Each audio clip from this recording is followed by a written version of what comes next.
Hello everyone. Thank you for coming to this evening's meeting on a particularly cold evening. Uh, as I say, thank you for coming, and I'd like to welcome two candidate members and their supporting officers to this evening's meeting. I'd like to start with item 1, which is apologies for absence and substitutions. Thank you, Chairman. I can inform the meeting that all of the committee are present tonight, so there are no apologies from committee members. I can offer apologies on behalf of Councillor Adrian Smith, the portfolio holder for the Environment and ICT. Just about remember that. And also that Councillor Gina Placey, the portfolio holder for partnerships, is due to arrive at the meeting after 8 o'clock. She's on babysitting duties for her grandchildren, and once that very important duty has been done, she will be getting here as soon as possible. Thank you, Chairman. Okay, thanks for that, Ian. Moving to item 2, minutes of the last meeting. Are you happy for me to record those as an accurate representation of that meeting? Could I have a proposer? Okay, proposed Mark, seconder. Bernie, thank you very much. The next item is declarations of interest. And for this one, I have one item to declare, and that's if Careline is discussed, which it may well be, that I have a relative that uses the Careline service. Is there anyone else? I have two. A relative, yeah. Chairman, just to record that because of the nature of that interest, a dispensation has been granted to both of you in order that you can remain in the meeting during that item and ask questions. Thank you. Does anyone else have any? No? Okay. On to item 4 then. Questions on notice pursuant to Council Procedure Rule 38. None received, Chairman. Thank you. I'll now move on to items 5 and 6. My proposal is that we do have a number of questions and that we'll go through all of those questions covering those two items, which will then, after that, will allow our guests to leave for the evening and go home in the warm. And we can then discuss our responses to those two items. So if we're happy to begin on those, I'm happy to run through the questions and each of yourselves. I think for clarity of the tape, we did discuss before, and it'd be helpful if each committee member read out their question, and then the cabinet member was able to respond, and then if there's any supplementary, we could deal with that at that point. Are we all happy with that? Nobody said no, so okay, fine. So I'll start with question 1, which is from myself to Councillor Andy Baker. My question is, what is Cabinet doing or is going to do, and when, about ending its reliance on reserves to fund HRA deficits, which is unsustainable, i.e. does the Cabinet have a plan? Thank you, Chairman, and the answer that was supplied to you, I'll read out. As set out within the report to Cabinet on the 20th of December 2024, as has been the case in previous years, the use of reserves forms part of a wider managed approach that strikes the necessary balance of protecting the investment in tenants' homes, whilst recognising the need to use reserves to respond to the ongoing financial challenges that the Council continues to face. It is, however, recognised that this is not a sustainable long-term solution, but it enables the Council to meet its key priorities in the immediate term, which can be revisited as part of the HRA business plan in future years. It is important that the Council explores opportunities to balance the various competing issues during 25-26 to inform the business plan and budget from 26-27. Thank you. Thank you for that reply. I have a couple of points. Firstly, having gone through these earlier today, I made the note, your reply sounds like the Cabinet doesn't have a plan. There doesn't seem to be anything in there that we can look at or respond or advise on. And the second point I raised is, if we continue as we are, when will our reserves be depleted? I'll answer the second one first, if I may, Chairman. I don't think that can be answered as to when they would be depleted, because we wouldn't know, if we were to deplete them, what the demands would be on that reserve.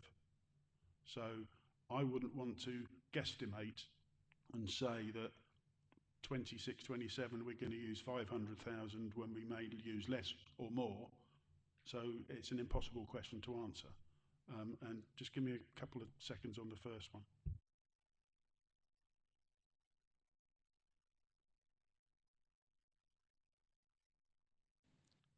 Hello, would you mind if I ask the Finance Director what his thoughts are on the current situation regarding the HRI finance? If we continue as we are, when does he think there'll be we're in a position that our reserves are depleted? Based on a hypothetical that we do nothing changes, and based on the hypothetical that the business plan that's presented to Cabinet before Christmas, it's about approximately 4 years.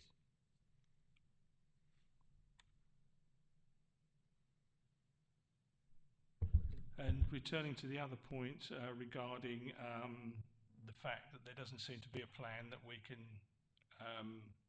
scrutinise and comment on, could I ask what your views are on that? Yeah, I was just scribbling down some notes, Chairman. So with regard to that, we get quarterly reports on, comes to the second question that was asked, the updates during the year that we look at. A plan, as in a written down plan, I don't think I can say we have that. What we do have is reports that come forward and tell us where we are at a specific time.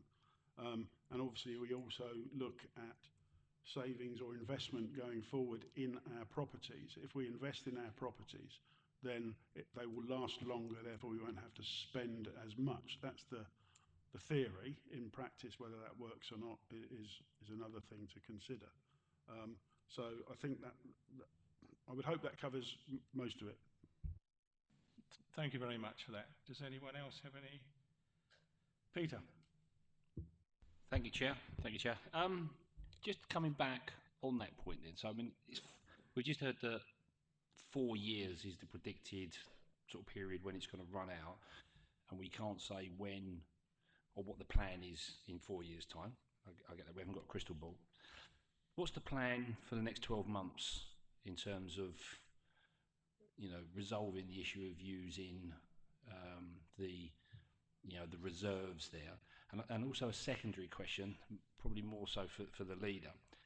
Is the strategy, bearing in mind we know that there is a very strong possibility that this council won't exist maybe in 4 years' time, but will be part of a much bigger organisation, is there a plan or thought? I'm sure we've thought about this, but what is the answer in terms of, is it a case of kicking the can down the road and letting the new organisation deal with it?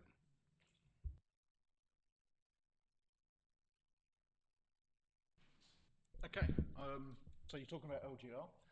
I think to say, is there a plan, bearing in mind it was only done Friday, and at the moment, LGR isn't going forward as we would know. All we've asked for is a postponement of elections. Now that, like you say, is probably going to mean that in 3 years' time this council will cease to exist. We've still got a job to do, is the rationale behind it. I still want to have pride in the fact that we gave over good quality housing, and we have no idea, what the new unitary will do with that housing. But I wouldn't want to sit there and say that we gave over a bad stock and things like that. So we will be continuing with as if almost the LGR wasn't happening, because at the end of the day, our residents live in these. And if you sit there and start saying, well, do you know what, somebody else's problem, really what we're saying is we don't care about our residents. And I think that's the wrong thing to be saying. So from an LGR point of view, the rationale is we're going to carry on as normal, trying to maintain the quality and the standard of our housing. Thank you. If I can just come in, I mean, it wasn't. I wasn't saying that we're going to hand over a poor stock or it's going to be detrimental to our residents. It was more to do with the funding. You know, what we're going to hand over is it the fact that, you know, we thought, well, actually, look, the pressure's off because it's going to be somebody else's problem in terms of the funding. Yes, I can understand that we're going to spend. Is the policy spend to make sure our stock is up to the highest possible standard without the pressure of finding that money in the future. Now, maybe not something that you want to discuss. So I'm just throwing it out there that could be a strategy. But coming back to Councillor Baker, in terms of in managing this, let's call it a 4-year part at the moment. And we can't say what's going to happen in 4 years' time. Now, what's the plan for the next 12 months, please? Right. So with regard, you'll have seen that there's an increase in the maintenance and what is called the HIPS budget, which is the Housing Improvement Plan budget. I have a meeting with officers every quarter to go through the previous quarter's figures. And I've got a meeting in 2 weeks today to discuss Q3 of the budget year for 24-25. Now, with regards to that year and also going forward into 25-26, I am quite happy to advise, tell officers that should we be nearing the budget limit, if you like, the amount of money that we've set aside, I'm quite happy to turn around and say we need to stop doing anything. However, that has another impact on the fact that the regulator may not take a good view on that, because the regulator wants us to have all our housing, not just us, across the country, local authorities, social housing organisations like housing associations. There is a standard that we must meet. Now, we're going through a stock condition survey of all our stock over the next, until the end of 27, I think it is projected at the moment, so that we know where we need to invest money in that housing stock, what we need to do, whether we need to actually dispose of some of our properties, not the ones with tenants in, I hasten to add, because they're too expensive to maintain or repair. So that meeting in 2 weeks' time is going to be quite crucial, in my view, that I know exactly where the budget for 24-25 is at. And that is what I'm going to do in 25-26. And it's not unusual, our position at the moment. Okay, thank you very much, Councillor Baker. Through the chair, is that something I can ask maybe to consider later? That's one of the points that we want to recommend, is that the results of that meeting come back to this committee so we can look at what possible savings can be made in terms of, or how the projected budget will look in 12 months' time. Is that something for the committee to consider? Thank you. Graham.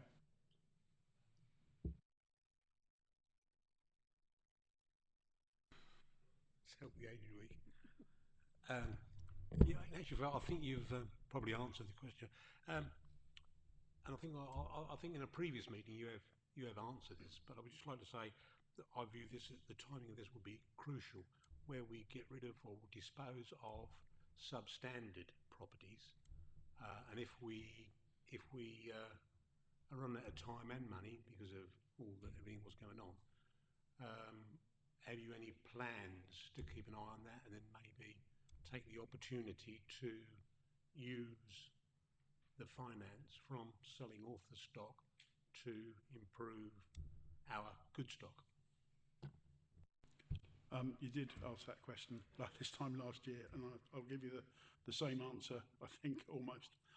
It's actually something that's in the reply to question 17 as well. It is there. We do have some properties in our stock that are expensive to maintain or repair, and they may never even get to the decent home standard that we must comply with. Therefore, my view, and I've expressed this to officers, is that we get rid of them. we sell them by whichever means it is the appropriate way. At the moment there are 4 such properties that are like to go forward to be sold. They are all assets within the HRA housing revenue account.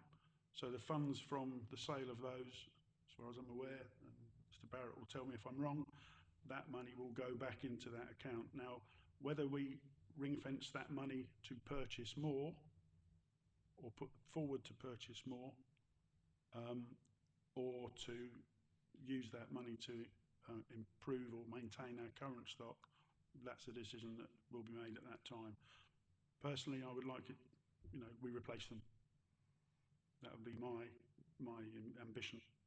But obviously, it would depend if there's enough money to all put together to be able to do that. I hope that answers the question.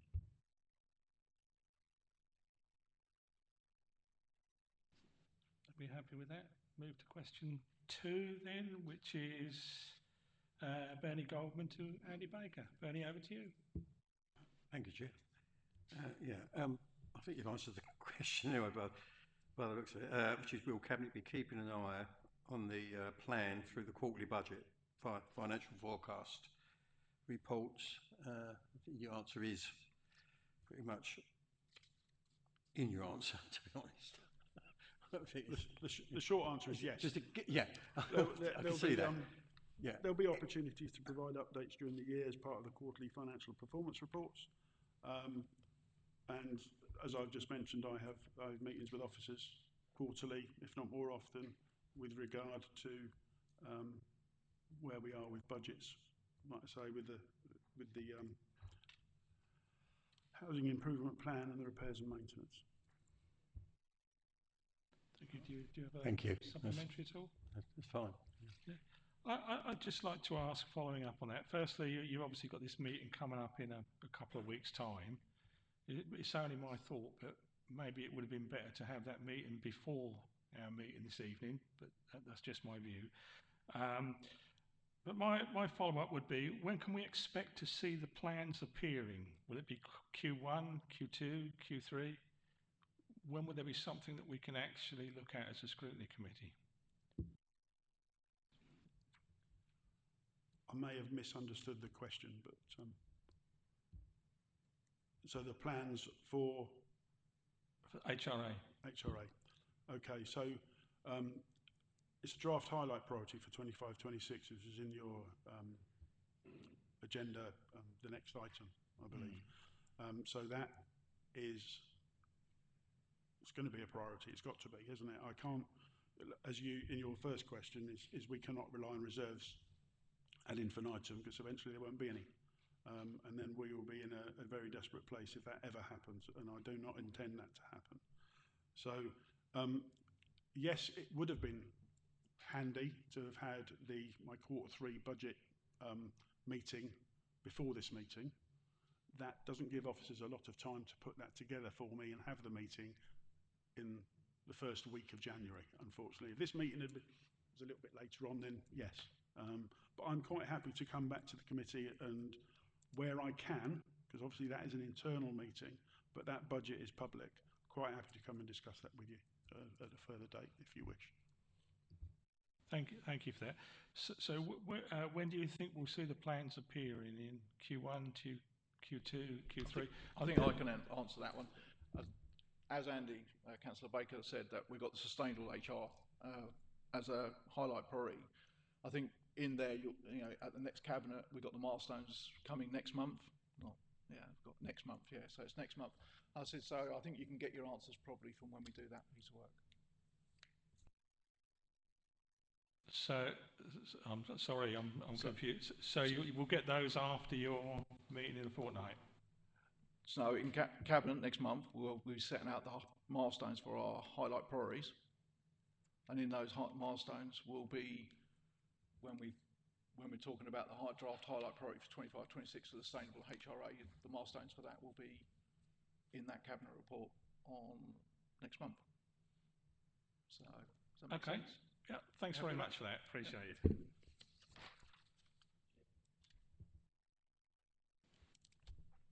Peter. Thank you, Chairman. Just a question for you. You mentioned that, you know, if there is sort of poor stock, poor housing stock that is costing a lot in terms of maintenance, that you would look, potentially consider disposing of these. Just a question for you or the officers, really. What would be the disposal process for disposing of a piece of, you know, an item of poor housing stock? Does it normally go through auction, or do you market it through the open market, or what? I'm just interested in understand how that would actually go. Thank you. So obviously there has to be a decision made by myself that it happens, but I think Mr. White is going to be the best person to answer how it's done and what decisions are made around auction or general market. It all depends on the nature of the property. There'll be properties that are in a poor state. We have one that we're currently looking to auction at the moment at Bradfield. It's in a very poor state. An airy house, it's got lots of structural issues, and realistically it's beyond our means to put it into good repair. But there will be others that we will take a more open market approach with because they have fewer problems. Generally speaking, problem properties we look at an auction route with, and ones that aren't quite so bad will be more of an open market sale. Okay, thank you. And just one small point. If it goes to auction, then officers would set a reserve price, a minimum price that they would accept for that, or is it just zero? I'm assuming that we would set a minimum price, and then presumably it would be the officers in conjunction with the portfolio holder that would set that. Is that right? Absolutely right. The reserve price will be set based on the advice of the auctioneer and valuer, and the cabinet or the portfolio holder, depending on the value, will make a decision in advance to accept what the price is, to accept that price, subject to it being above the reserve limit. And the reason for doing that in advance is that when the hammer goes down at an auction, you're contractually bound to proceed with the sale. So we can't then go back into a governance process that could go either way. Thank you very much. Thanks. Does anyone have any other? No? Okay. Thanks for that. The next is question 3, which is Graham Steady to Andy Baker.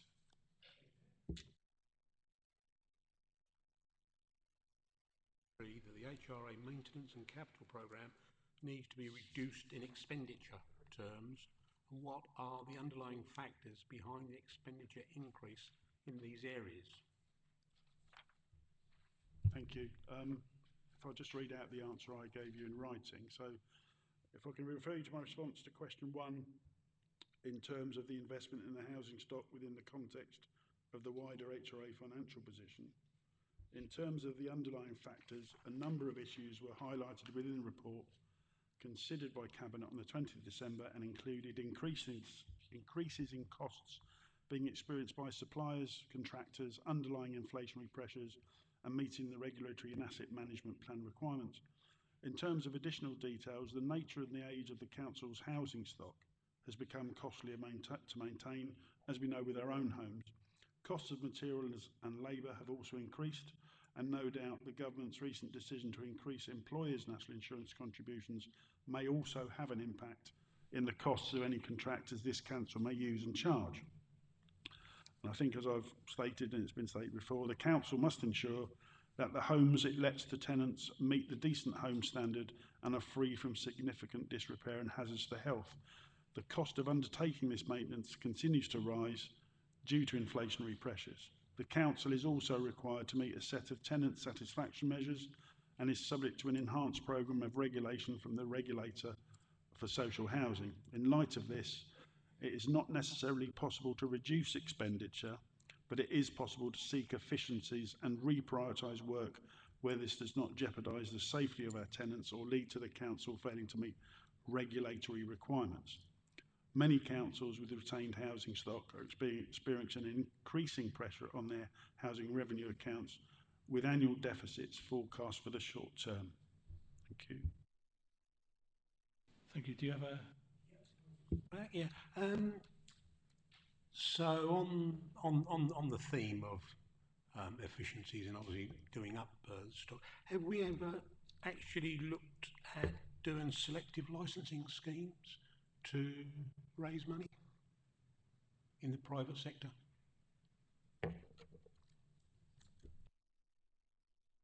I've been advised it's not relevant because this is the HRA budget. It's not relevant because we can't do it, I don't think, because this is the HRA. That's why I got my hearing aid in. I think I'll let the officer answer that because he may be able to explain it a bit better than I can.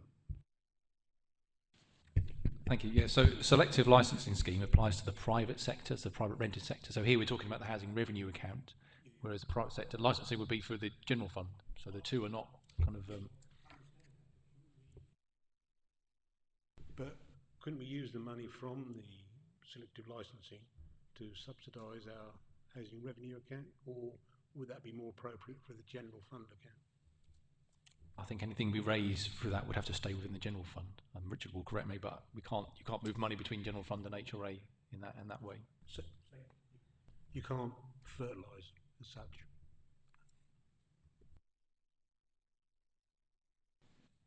Thank you. Peter. Thank you, Chairman. In Councillor Baker's answer, he's put down that the cost of materials and labour have also increased, and no doubt the government's decision to increase the employers' NI contributions may also have an impact in the cost of any contractors. Do we have any idea of what the percentage increase, or in pound notes figures, what the likely increase is expected to be as a result of this delightful policy that the government have introduced in terms of increasing the national insurance figures and lowering the threshold to £5,000 and increasing the rate from 13.8 to 15%? If I give you the short answer is no.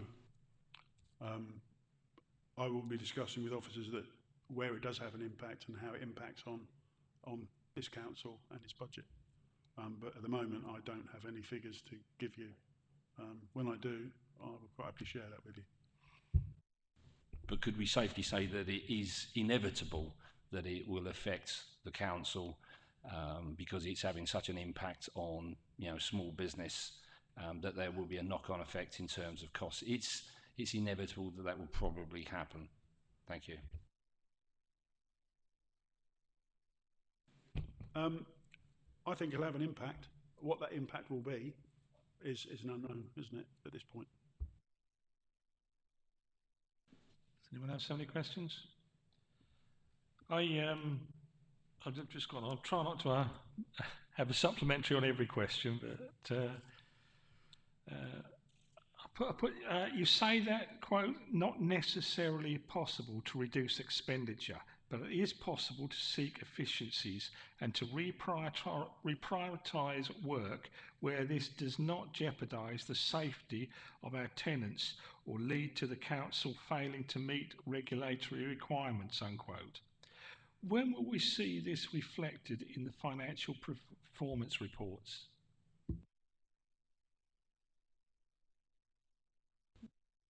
Sorry. I think if I'm going to elaborate on the answer would be the best thing. So we need to use what we have more efficiently as we do in our own homes to maintain them. So for argument's sake, one of the parts of the decent homes is that we replace certain items at a certain time or a certain period.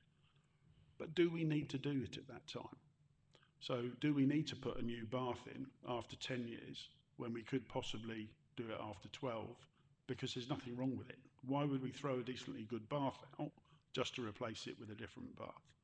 So going forward, and I have done it in the last year as well, is I have a spreadsheet with what we have budgeted for in the HIPS budget. So, and I'm always asking why things cost so much. Also, within the quarterly reports that were provided by the Section 151 officer, that shows where we are with all the budget. But I want to make sure that the money that we put into the budget is the money we spend and not needing to be topped up from reserves, because that's unsustainable. So, like I say, if at the end of the year, the financial year, there are issues where we can maybe carry over into the next financial year, which won't have an effect that the regulator looks at. And that's the thing.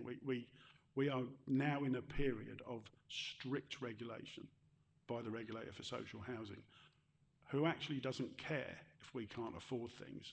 There is a standard we must meet. And if we don't meet that standard, we will be graded badly.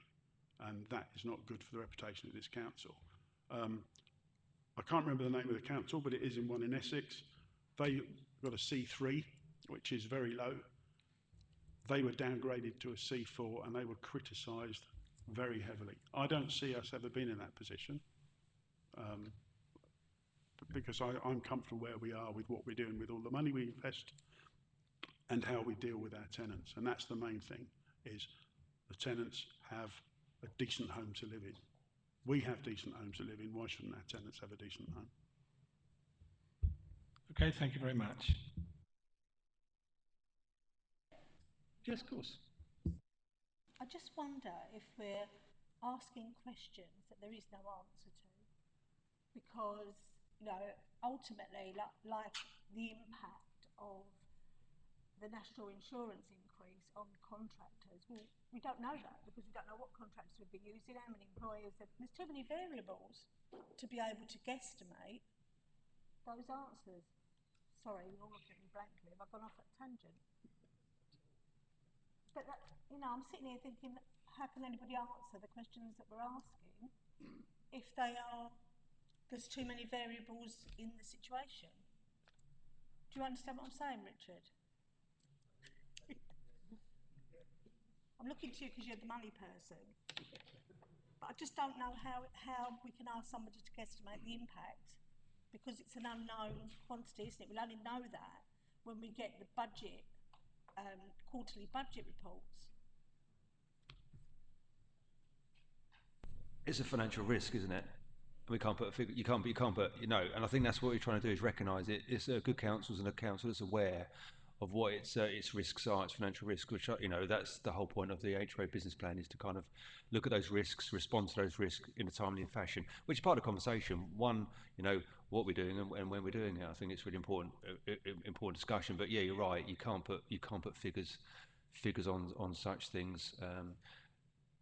Now, I mean, you might be able to put figures on things later on if you're, as Councillor Baker mentioned, if you're renegotiating a contract because someone can't afford to provide services to the council anymore. I'm not suggesting that's where we are, but that does happen, where a contractor might say, I can't afford to work for you anymore, I want to renegotiate the price. Well, that you would be able to isolate possibly the cost of national insurance, but in other situations where you're just procuring stuff on the open market next month, 2 months, 3 months, you will never be able to isolate it. You know it's in there, and you know it's a real thing. Start seeing those figures and those tenders coming in. Yeah. But I think it's right having that discussion around the fact that it's a real risk, financial risk to the HRA and the general fund, which we'll obviously talk about as well. So yeah. Thank you. Anyone else have any comments? Okay, we'll move on to question 4, which is Matthew Benslem to Andy Baker. Thank you, Chairman. This is a straightforward question, and one that I feel you'll probably be able to answer quite simply. Do you essentially intend to lobby the government to agree an increase in the annual amount that councils can increase housing rents?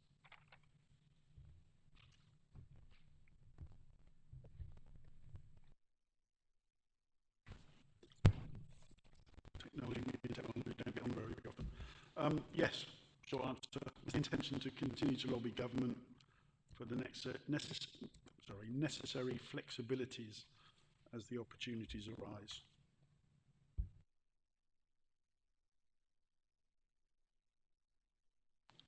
Any supplementary? No? Okay, anyone else? Okay, excellent. if you'd like me just to very briefly expand on my answer, obviously lobbying government about rental increases within the HRA. So recently the government, via the regulator of social housing, consulted on its future social housing rent policy.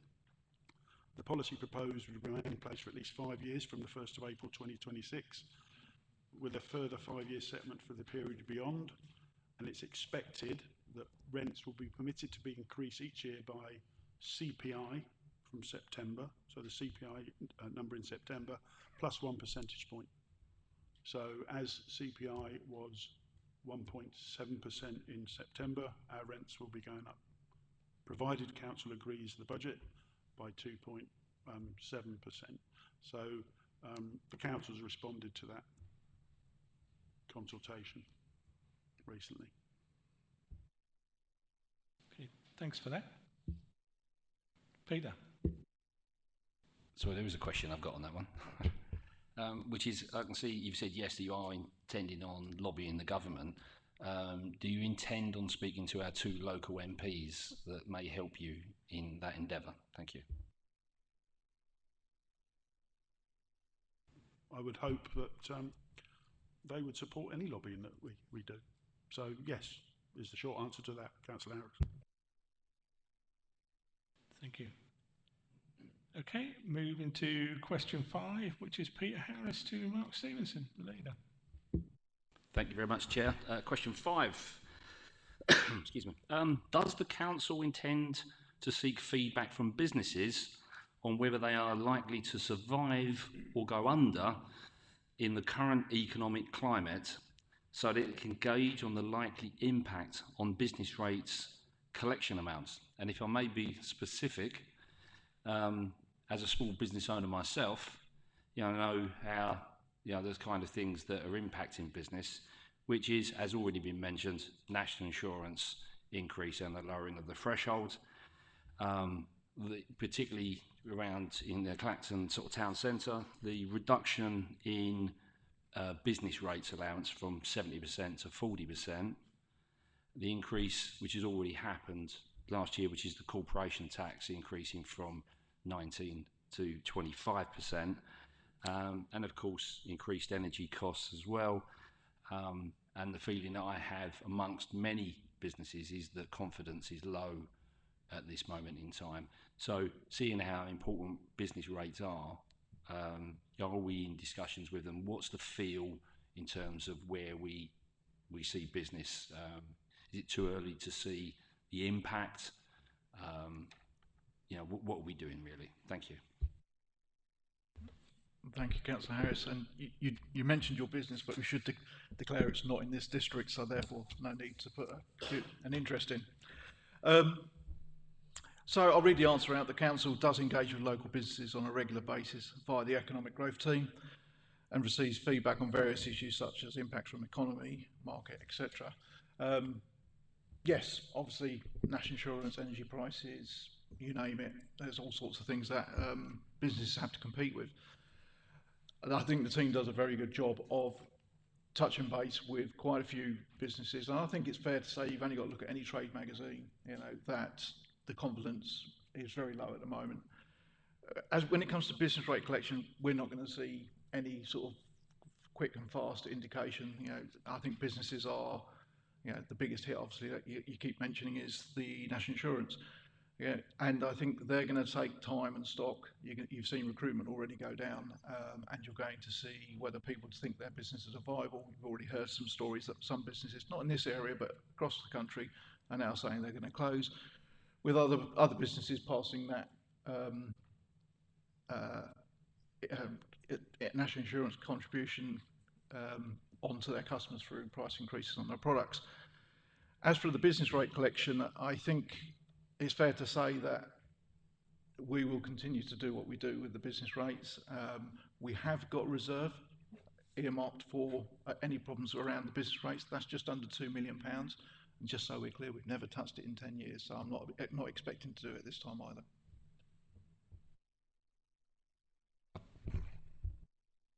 That's fine. That's fine. I just hope we don't feel the need to actually dip into another reserve fund. But you know, we'll see. But hopefully business will continue and thrive in this area. But it's proving difficult for all small businesses in particular. Thank you. Right, if I can just come back on that, Chairman. I think we should remember what reserves are there for. You know, it is for those unexpected moments. It's about that risk that we were talking about earlier, where we can't see the financial risk. We haven't got the crystal ball. We can't see what's going on. So when things do go wrong, it's not suddenly knee-jerk reactions to something. We can then sit there, like we did with the HRA, and I'm pretty sure we won't, but if we ever needed to, we've got the reserve there in place to make sure that we have the smooth transition and it doesn't affect our basic budget. Thank you. Thank you. Anyone else? Yes. On that, are there any incentivised programs or government grants that we could direct businesses to attract them into the area? You can just say no if there's not any. I think that's a question further down. So if you want to wait until that answer, I think that's actually your question. Number 8. So should we wait to number 8? Okay, shall I pick it up on number 8 though? Okay. Okay, thank you. Next one is question 6, Bernie Goldman to Mark Stevenson. Once again, we're talking about the general fund here. Yeah, you say there's going to be a deficit, a guesstimate, I presume, of 700,000 by the end of 27, 28? Yeah, in your response? Yeah. I'm sorry, Councillor Burney, I believe you've got to read the question out. I'll give you my written answer and then we can have a chat about it. So. Okay, right. In relation to the general fund budget, what measures will be taken by Cabinet to avoid using up all the TDC's reserves? Thank you very much, Councillor Godden. What a great question. As set out in the report to Cabinet in December 2024, in terms of supporting the underlying context of the development of the budget for 25-26, it is worth highlighting the following comments that were set out in earlier financial reports. In terms of the later years of the forecast, it is important to highlight significant challenges arising from inflationary increases, which are expected to exceed our ability to raise income from council tax and business rates.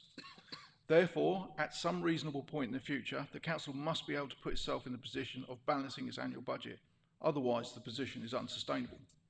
Based on the current financial forecast position, the expected annual imbalance between expenditure and income from 27 to 28 onwards is approximately 700,000. This would therefore require corresponding annual ongoing savings to be realised over the full forecast period to enable a balanced budget to be set each year. So, I do have another bit, sorry, I've just turned the page. Notwithstanding the news, notwithstanding the above, I do apologise, Councillor Goldman. Notwithstanding the above, the Council's long-term plan and forecast risk fund provide flexibility and support against which the development of the Council's forecast can be considered, and it continues to provide the time and opportunity to respond to the structural annual budget deficit that is still estimated to remain at the end of 26-27. The report also acknowledged that further savings will therefore need to be identified to deliver a sustainable financial position. Within the highlight priorities report, that will also be considered by Cabinet on December 24, that was also considered by Cabinet on December 24. A number of items were set out to support the Council's financial sustainability, including further developing the savings plan, along with the transformational strategy to help actively manage the Council's costs and liabilities. Similarly to the point highlighted within the response to Q2 above, there will be opportunity to provide updates during the year as part of the quarterly financial performance reports, along with the highlight priority progress reports. Over to you. Thank you for that. So what measures are you going to try and put in place to try and protect some of those reserves? I think I'm going to take you back a little bit. Yeah, so when we came into administration, there was already a structural deficit. Since then, we've already found £1 million worth of savings. That's an ongoing thing. And I think if you look at our highlight priorities, I think this is where you probably got the question from, we set out an additional 2.5 million to be delivered in the next 2 years. Those two things in themselves will help reduce the structural deficit. And I think it gives us breathing time and an opportunity to look where we can find further savings. notwithstanding that in a few years' time, if things go ahead, LGR may come along and everything that we have put in front of us today, will go out the window with a new forecast risk fund, if that's what the new unitary decides. And that's assuming that is. But for now, I'm going to assume that we're going to move forward as if the unitary's not here. And the forecast risk fund it's a forecast risk fund which allows us to smooth out the bumps.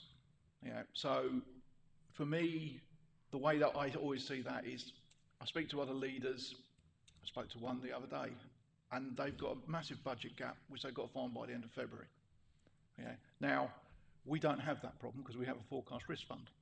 So ours is a smooth transition. We're not cutting. I think I'm answering the next question actually.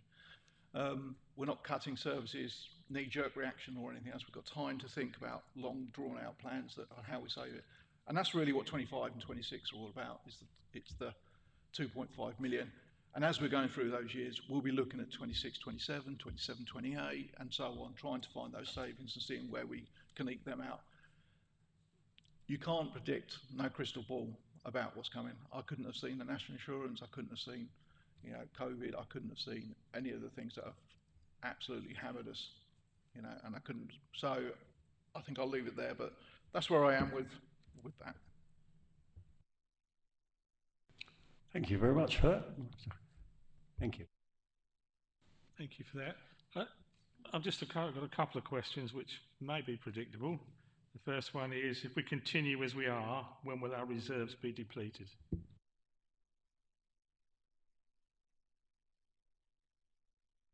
Seven. Was that question 7? Yeah. Question 6. Question 6. It's just a supplementary to Bernie's question. Okay. All right. If we continue as we are, when would we? So if we did nothing and didn't do the savings plan, I'm going to look at my finance director and say 4 years. Yeah. If we did nothing, and that's not the. It's a hypothetical again, So.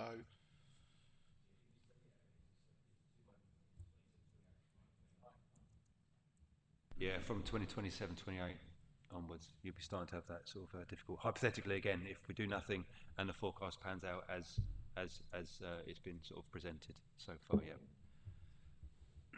Okay, thanks for that. And then the second part is, when can we expect to see plans appearing in Q1, Q2, or Q3? I think I'm going to refer you to my answer earlier about when so you're talking about the highlight priorities again. We're putting the milestones into cabinet next month, and it will be in there. Okay, thank you.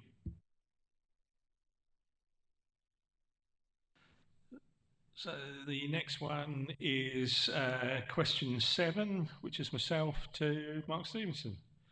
Once the forecast risk fund and the corporate investment fund are gone, what will be the plan to achieve the required savings / lower expenditure?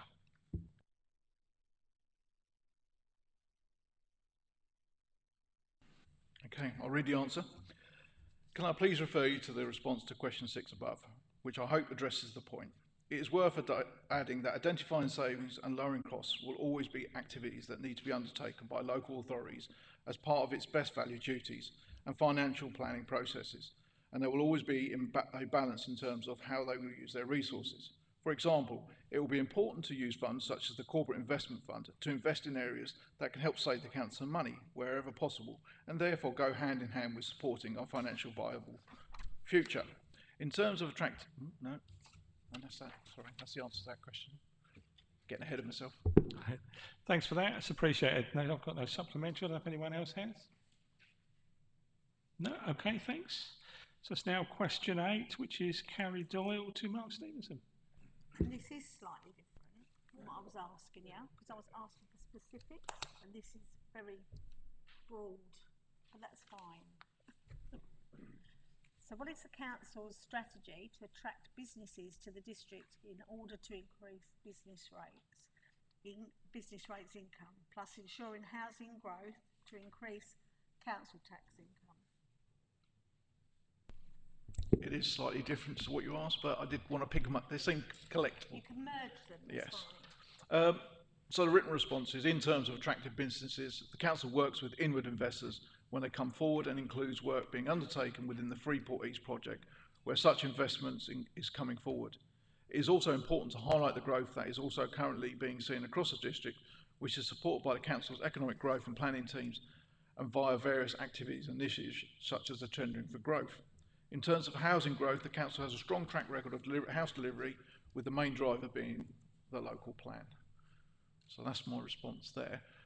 As for the initiatives, there are various initiatives. They're government-led initiatives, like you have small business rate relief. So that's one of the things that could happen. I think there's a lot more that could be done, but it's not in our purview to do anything with the rates as such. It's a government set thing, and so it's down to them. I can look for initiatives, but I'm not aware of too many around the business rates. And to be honest, I'll bring that one back as a question to need to be answered. Okay. What's an inward investor as, and do you have inward and outward investors? It just seems a bit of a, just explain what an inward investor is to me. My understanding of an inward investor, that's one of the, just thinking to make sure I get this right. An inward investor is someone who is within the district, invests in the people within the district. So I don't want to name any companies. I've got loads in my head, but I'm just like, no, you're not allowed to use them. So a company might have X amount of money and it will invest in product research to grow jobs, grow businesses. It's that kind of inward investment towards the district. So where you're helping either economically or business employability, environmentally, all those sort of things that a business might do, then we'll work with them.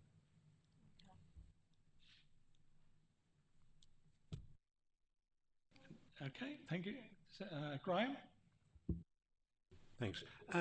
When we mention Freeport East project, my understanding is that the investment at the moment is all going into Stowmarket with the industrial park there, and it hasn't really percolated down to Harwich, Felixstowe. Is that the vibes you're getting? And have we got any figures or data to say that there is anything in the pipeline to actually come into Harwich, obviously? I haven't got details on Freeport, like we say. I think we're a net gain on Freeport. But as for the details, I'm the wrong portfolio holder for answer for that one. Councillor Henderson's the director for the cabinet, and he deals with all of that. I can get you a written answer and brought back to that one, so I'm happy to do that. Is there any further, Graham? Peter? Thank you, Chairman. I see this as a huge topic for our district. Obviously, yeah, we've mentioned the Freeport, but inward investment coming into a district, new businesses. Basically what that means is jobs. Plain and simple, jobs changes people's lives. You put money in people's pockets, they go and spend that money in the local economy. It boosts the economy and confidence improves, etc., etc. It's self-fulfilling. So I see that topic as a huge topic, and one, I don't know whether it falls within the remit of this committee or not, but is worthy of another meeting on that. Somebody should be looking at that, and it should be a priority of this council. Thank you. I think that's down to you and your committee. Thank you. Is anyone else? No. Okay, it's question 9. Sarah Newton to Mark Stevenson. Thank you, Chair. My question is to Councillor Mark Stevenson. In Appendix B, which is page 39 on your agenda, which is the savings plan forecast for 25, 26 and beyond, there is an amount of 250,000 listed as initial PFH savings allowance. How is this figure arrived at? What is the current progress towards achieving this saving? And what are the specific savings arising from these portfolio holder reviews? Thank you for the question, Councillor Nutter, and I will give you the written answer. This was an initial sum agreed in consultation with my portfolio holders. As highlighted in the report on Cabinet in December 2024, this is a target for delivery in 26-27, so there's no specific savings in writing to date. Similarly to the point out made earlier, this is the opportunity to provide updates during the year as part of the quarterly financial performance. Reports along with the highlight priority progress, also reports. Could you give us more of an example? Okay, no problem. So when I was looking at the £2.5 million worth of savings, we agreed that the portfolio holders should find 10%. So that's why it's 250,000. Where that comes from, so the portfolios have been asked to look at all their individual responsibilities, talk to their directors and their heads of services and say, where do you think we can find 10%? The idea is that we should take some ownership in trying to find some of the savings and not just put it all down to our officers to find these savings. The idea is to garner a list of what possible savings can be made and then make some executive decisions around those. But that's going to take time, and that's why I put it into 26-27. Okay, thank you. Does anyone else have any questions on that? Okay. I just have sort of one follow-up on that, and that was which is, at our previous meeting held on the 17th of December, you stated that you had quote, you were, quote, broadly comfortable that portfolio holders were on top of their respective projects, unquote. It's on pages 7 and 9. In answer to the question, what projects do you have underway, you promised to deliver a complete list of committee members in March 2025. You also say that it, quote, had been a very useful exercise for both officers and cabinet members to bring this list of all the projects into one place, unquote. That's page 9. So my question is, why does it take 3 months to provide us with that list? Quite simply put, there was no list when we arrived. Your administration hadn't put together any project list of any kind, which I'd asked for when I was on this scrutiny committee for over 8 years. So yes, it's taken some time. And one of the things that we did find very, very interesting was when we started putting it together, it was actually something that we could use and work with. And so for 8 years, we could have had something that could have worked well, but unfortunately, it wasn't there to do. So what you're saying is, what the portfolio projects, you've not been aware of what they are for the last 18 months? No, we were talking about a list, putting a list together. So I never actually put a complete list together in any detail, highlighting all the risks and everything else. I do not run this council on my own. I run it with a cabinet and I run it with 48 councillors. So my cabinet members have also got responsibilities for looking after various things which I might not be aware of. To have all of that information in one place and to deliver a project list will take time, and rather than give you something that's incomplete, I've taken the extra 3 months to make sure it's completely done up to date and with the risk assessments that you asked for alongside it. I think the point I'm trying to make is that from the previous, your portfolio holders have gone through their various projects to check everything's okay, which is what I quoted in here, and the best of your knowledge it is.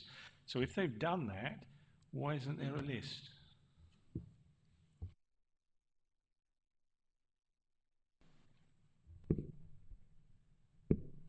These are verbal conversations we were talked about with directors. You asked for something that's written, that takes time. I want to make sure that the written document reflects the conversations that I had. That also takes time, hence the 3 months. The problem isn't so much I can get it to you earlier, is that I couldn't get it to you for this meeting and your next meeting is 3 months' time. Okay, thanks very much.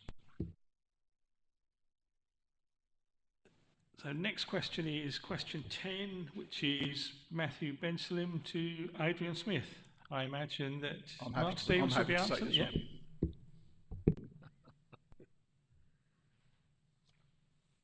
Thank you, Chairman.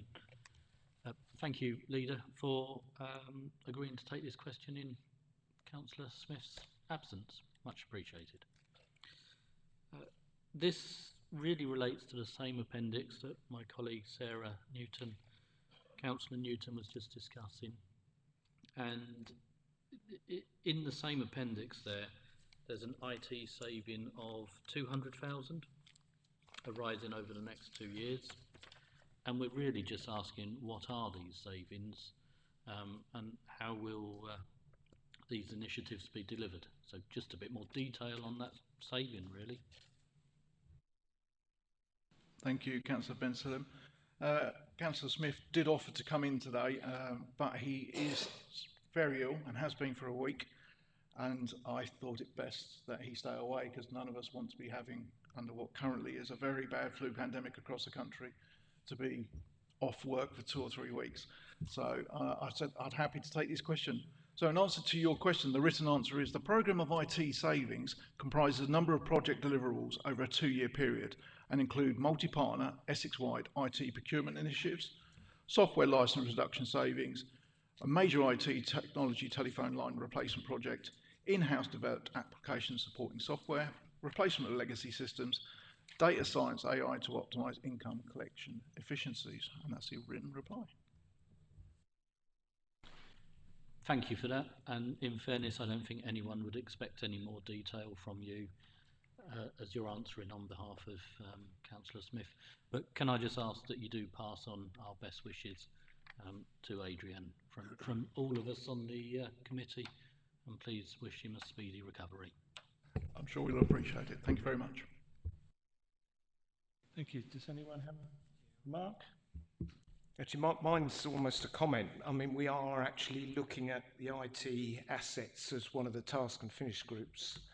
And we've already had a scoping exercise where some quite interesting comments came out. And I think there's some work there that I think as a scrutiny group will be quite positive, I think, in some of the responses to that, with some suggestions to the Cabinet.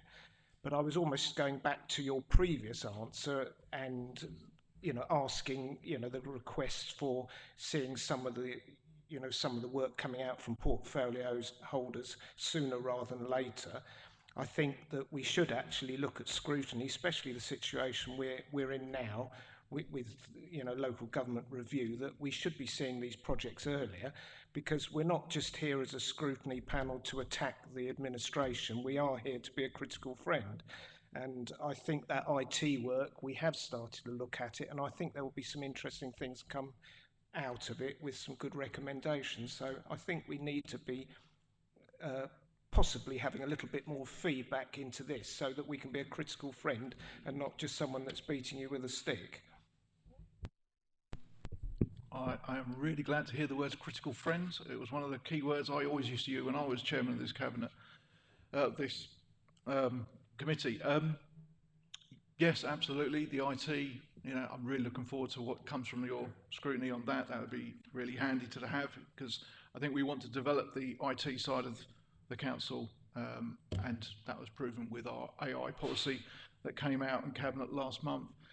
And I think for the project list, one thing I didn't mention is that we are actually having an informal cabinet on Friday to discuss the projects themselves through an LGR lens, and to sit there and discuss what may or may not happen and change through that process. I'd love to happily give you that project list earlier, but I think I want to give you a proper and seasoned document so that you can do proper scrutiny rather than give you a half-baked one and then sit here and try and fill in the gaps for you. So, but I appreciate your comments. Thank you. Anyone else? Okay, we move on to question 11, which is Graham Steady to Mark Stevenson. Thank you. So my question is, an energy cost correction in February 2024 budget amounted to an extra £300,000. Will something similar be needed this year? And if so, where will this money come from? Thank you for the question, Councillor Steady. And the written answer it reads as, based on current forecasts, there is no need to increase the current underlying base budgets at this time. This approach is supported by a one-off contingency sum of £410,000 that was carried forward from 23-24. However, it is recognised that this area of the budget remains relatively volatile and will be subject to ongoing review as part of the financial planning process and financial performance reports during the year. Follow, Graham? So the one-off contingency fund, although that was carried forward from 23-24, so did we have a contingency fund, a one-off contingency fund before that year? And is there an opportunity for some budget manipulation along the line? I think it's a lovely word, that's budget. In as much as I mean the £410,000, could that be used for something else if it's not going to be required? And then, of course, we've got LGR and possibly devolution. So should we not then, with the budgets, and budgets overall, should we not be, and as you said, you're talking about projects on Friday, should we not be looking at an exit plan to cut costs in certain areas which might not be needed? Okay, a few questions there. I'm going to go with the 23-24. Being as that was this administration, 22-23, I'm going to have to give that one to the Finance Director, and I'll come to him in a minute for that answer, if we had that contingency sum in place for 22-23. You talked about LGR and possibly devolution. It's the other way around. It's devolution and possibly LGR. So devolution looks like it will definitely go ahead. LGR is still in the very, very, very early stages. And I think that because it's in such early stages, I'm not prepared to look at an exit plan because they haven't even cancelled the elections yet. You know, government will write back, hopefully before the end of January, to say whether they are going to postpone, I call it cancel, elections for the county council, and in doing so will start the LGR process, in my opinion. Doesn't mean it's a done deal, but we have to be ready and we have to be aware, and it is all about making sure we do the very best we can for tendering residents. So no, there is no exit plan. There's no plan to look at that, but we should look at LGR should not be underestimated for the sheer amount of officer capacity it's going to absorb. You know, on top of the two £20 million projects that we've got and the various other bits and pieces that this council's doing, there is now a genuine concern amongst all Essex authorities around the capacity to deliver LGR. And so there will be some thinking around the timescales around that and what's best to do it. I'm going to come to my finance officer. Do we have a contingency for 22-23?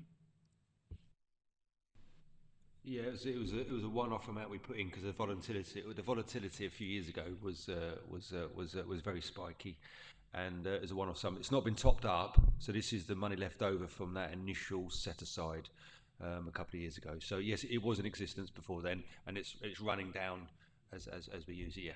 Yeah. I caught everything. Was there anything else? I could probably find something else.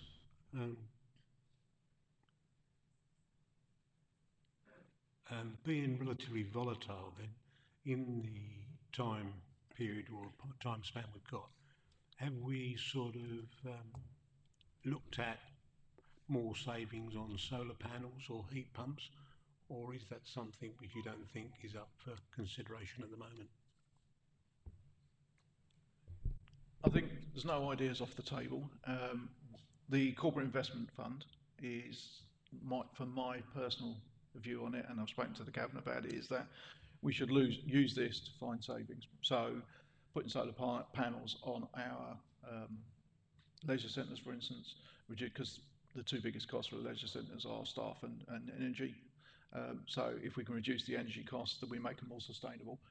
And that ticks two boxes for me. It produces savings and it makes them far more sustainable. in the future. So yes, we are looking at things like that. We also buy our energy in 6-month batches, I believe. He says, looking at the finance officer, to create that stability so we know what we're going to be paying. But it does spike, and things like, you know, the war in Ukraine made it go massively, you know, and the cold spell like we've had recently has made the demand for gas so high that we've had to import it from Europe. So these are all things that we have to contend with, and that's why we have that 410,000. And I think that's the right number personally, you know, because it can sway. We are a big energy user, you know, so it can move up and down by numbers. And so I'm happy to leave that 410 where it is.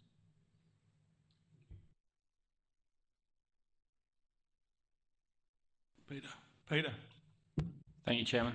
Just a point of clarification. I think we all know the answer anyway, but the extra 300,000 there, that increase is because of the increase in energy costs in the marketplace because of the cost of energy that's supplied to everybody, councils, including business, etc.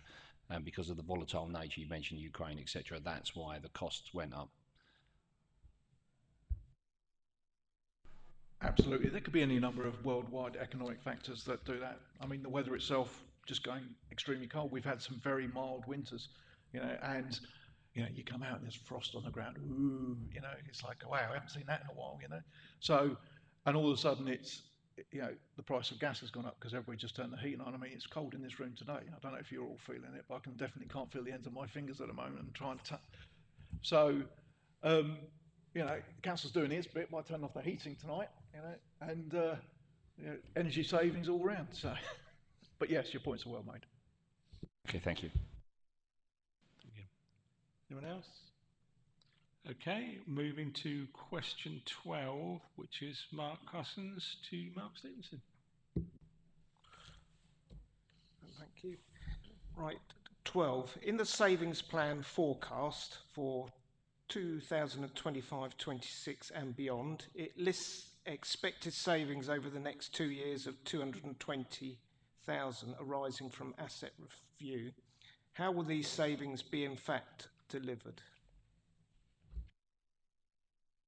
Thank you for your question, Councillor Cousins. And the answer as written is, as set out in the report considered by Cabinet on the 20th of December 2024, the planned delivery is split over 25-26 and 26-27, 120,000 and 100,000 respectively. The 25-26 amount reflects the removal of the ongoing base budget associated with the joint use sports centre review from previous years, which is held pending the development of the sports and activity strategy. Activities to support the delivery of the amount for 26-27 will be developed during 25-26, which will include the review of the council's operating estate to identify potential assets and rationalisation opportunities.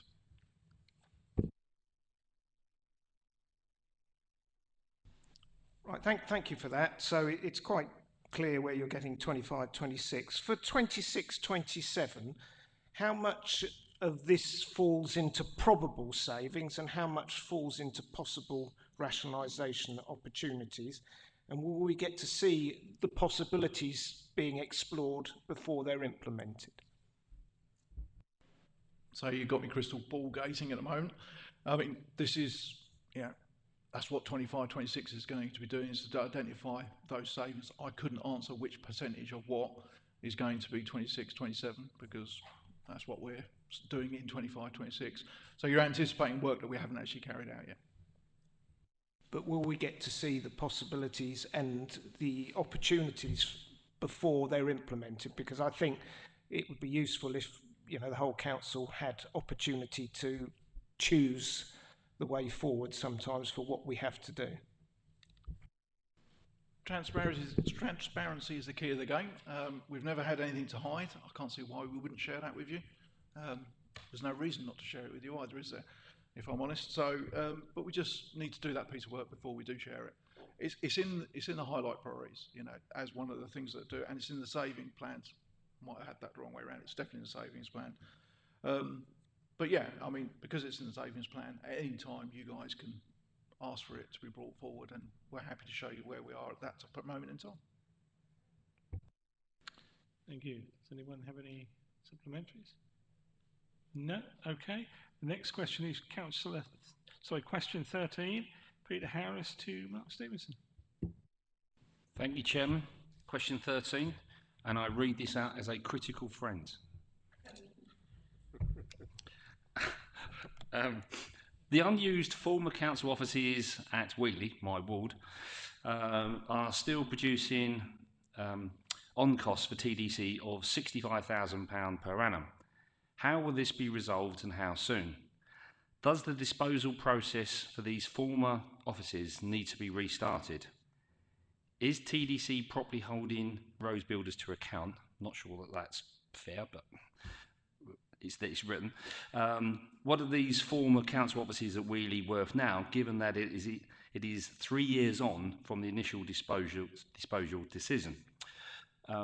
Do the agreed heads of terms have a twilight clause? If not, why not? And the answer to my critical friend, as written, is a number of similar questions were raised at the committee's meeting on 17th of December 2024, with answers provided to members on the committee separately on 7th of January of this year. Within the answers provided, it was noted that inquiries will form part of the work being undertaken by the Resource and Service Committee Task and Finish Group, and it is also confirmed that the project is being reviewed to explore other options to accelerate the disposal of the Wheatley site. The outcome from this review will be presented to Cabinet shortly. Local authorities have a duty, when disposing of an interest in land/assets, to obtain the best consideration reasonably attainable. The associated review will therefore identify/confirm the most up-to-date value of the site to inform any decisions made, and subject to the proposed way forward, consideration could be given to the introduction of a twilight clause as necessary. There is no twilight clause within the existing arrangement. Thank you, Councillor Stevenson. I would like to sort of just point out as well that the heads of terms were agreed under the previous regime and not this current administration, which is only fair to mention. I think that hindsight is a great thing, and I think that a twilight clause would have been very useful. I do feel, and I said it last time, I feel that the council has dropped the ball with this one. We've incurred costs in 3 years of £195,000. If it rolls over to a fourth year, £260,000 of wasted money. And we've already looked at previous areas where we're trying to save that kind of money, including if you look at the 10% of portfolio holders, 250,000 what they're due to save. In 4 years, this is 260,000. So it's big money. All I would urge is that, and I know that you are reviewing this, thankfully, and thank you for doing that, and the Cabinet doing that. But I think that we need to move on from this pretty quick. The question about Rose Builders is there. I think we are where we are. They're a commercial operation. There was no contract signed, so they're not. From what I say, I haven't seen it, but I assume that they would have been held to account had there been a contract signed. This was purely a heads of terms. But I would see this as slightly embarrassing for the council as a whole that this is still ongoing, and it should have been resolved by now. But I'm thankful for the leader to confirm that the Cabinet are looking at this. Thank you. So thank you for your comments. It's not for me to discuss, but to look at the previous administration too hard as to what went on before, and really just, as always been my style, is to look at what I do and what we're trying to do. I think I'm not going to mention any contractors. I know you've mentioned one today, but I'm not going to mention anybody. There is a report coming to Cabinet in February around this. I think it'll probably be blue papered. So look out for that, and it's in your remit to make recommendations around the heads of terms. So I'll leave that with you. Thank you for your comments. Thank you. Anyone else? No. Okay. The next one then is question 14, which is myself to Andy Baker. Homelessness. Why is the portfolio holder not pursuing with his counterparts at other councils, e.g. Colchester City Council, their policy of replacing or placing their homeless within the tendering district? Is TDC block booking beds for the homeless as a way of keeping costs down?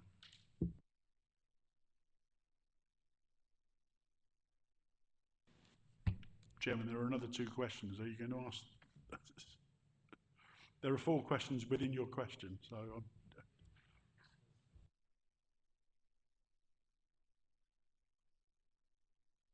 Sorry, it's disappeared from my sheet. It must be one of the budget savings that we're making. What are the Cabinet strategies for keeping homelessness costs down? Are we risking damage in the availability of tourist accommodation? thank you for the questions, Chairman. It's quite a lengthy written response, so if you bear with me. The first question appears to imply that other councils have a definite policy of placing their homeless within their district, and I'm sure that is not what is meant by that question. Given the increasing level of homelessness presentations experienced by all councils and the consequent shortage of suitable temporary accommodation, it is inevitable that some councils are forced to place homeless individuals and in some cases families outside of their council's geographic boundary. Whilst we are aware that some councils do place homeless households in our district, those placements appear to be correctly notified to us and are not, in the great scheme of things, considered to be unreasonable or excessive. Officers are continually in contact with their counterparts at other councils, and I'm sure have robust conversations about this and other issues surrounding homelessness. In terms of block booking, as was the case under the previous administration, the council does block book bedrooms in some hotels, B&B and similar accommodation as a means of securing that accommodation.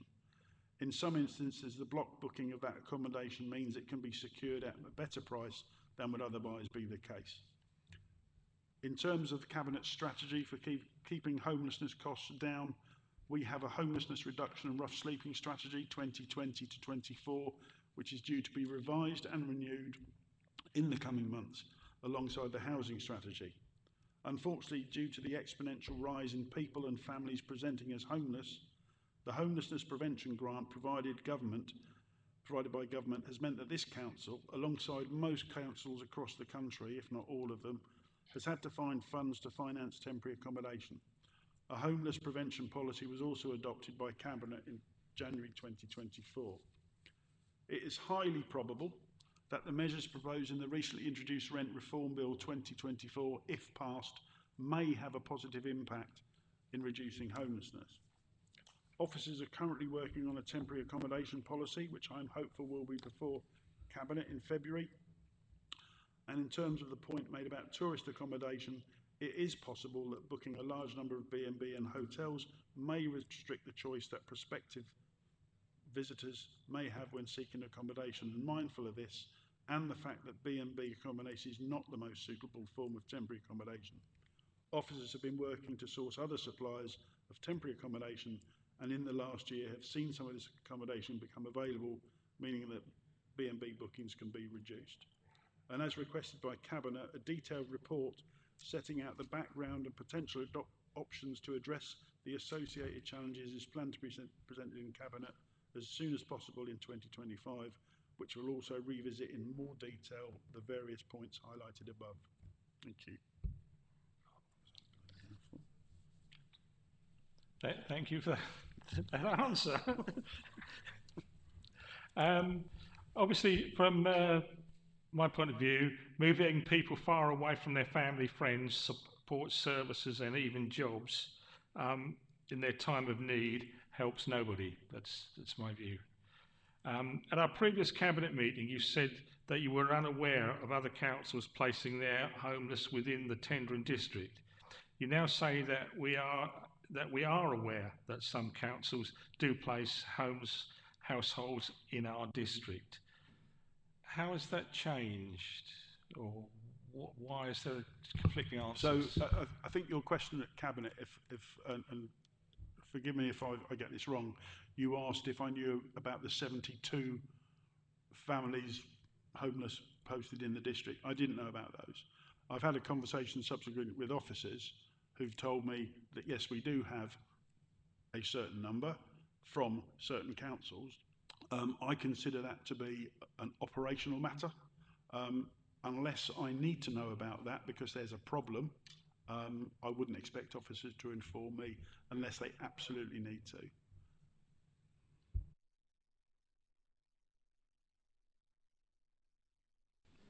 Thank you for that. I think I can recap on that slightly. At Cabinet, obviously the wording won't be the same, but it'll be similar.